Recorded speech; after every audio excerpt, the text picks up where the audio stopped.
pluie d'automne, qu'est devenu été ta gloire ensoleillée? Vois pourrir dans les temps ton reste de feuillet. Rien n'a gardé mémoire ici de tes reflets.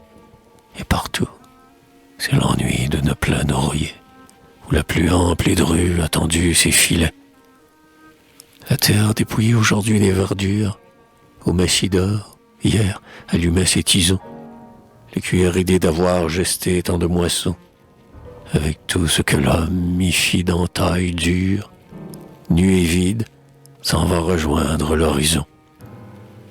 L'azur qui exile au loin, océan de tristesse, la pluie envahissante au mobile réseau, ne sait plus que jadis y vibrait d'allégresse, à chaque aube nouvelle, un cantique d'oiseau, ni que sa fête, au soir, incendiait les eaux.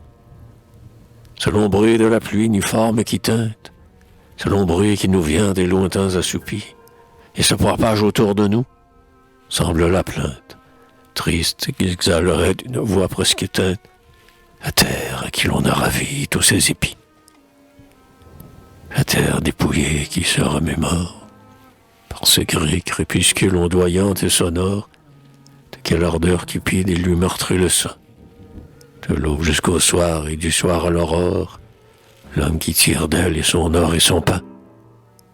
La terre qui s'éplore à n'avoir rien pour elle, mère au cœur douloureux de cette glaive plantée, de qui l'engeance humaine épuise la mamelle, et qui sait qu'à l'endroit de ses flancs, éternels, jamais ne périra la douleur d'enfanter.